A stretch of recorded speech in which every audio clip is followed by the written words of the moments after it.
হোয়াটসঅ্যাপে আমরা হোম পেজে দেখি উপরে অল, আনরেড, ফেভারিট, গ্রুপস নামে অনেকগুলো লিস্ট থাকে। তো যদি আমরা কাস্টম লিস্ট তৈরি করতে চাই আমাদের প্রয়োজন মতো, যে কলেজ ফ্রেন্ড বা স্কুল ফ্রেন্ড বা আমাদের নির্দিষ্ট কোনো পার্সনকে নিয়ে, তখন আমাদেরকে উপরে থ্রি ডটে ক্লিক দিতে হবে, সেটিংসে যেতে হবে, এরপরে লিস্ট অপশানে যেতে হবে। এরপরে আমরা যে কাস্টম লিস্ট তৈরি করতে চাই এখানে ক্লিক দিতে হবে। এরপরে আমরা একটি নাম দিয়ে দেবো, সাপোজ আমি নাম দিলাম কোম্পানি।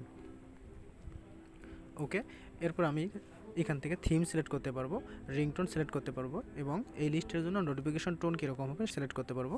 এরপর আমি এই লিস্টে কাকে অ্যাড করব সেটা এখানে সিলেক্ট করতে হবে। ওকে, আমি এখান থেকে সাপোজ ফেসবুকে অ্যাড করে দিলাম, এরপরে নিচে টিক চিহ্নতে ক্লিক দেবো।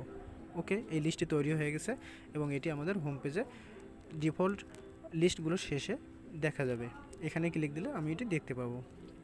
ওকে, আমি যদি এটি এখন ডিলিট করতে চাই এজন্য আবার থ্রি ডটে যেতে হবে, এরপরে সেটিংসে যেতে হবে, এরপরে লিস্টে যেতে হবে, এরপরে কোম্পানিতে ক্লিক দিতে হবে। এখন উপরে ডিলিট বাটন আছে, এখানে ক্লিক দিলে আমি এটি ডিলিট করে দিতে পারবো। এইভাবে আপনারা যে কোনো কাস্টম লিস্ট তৈরি করতে পারবেন।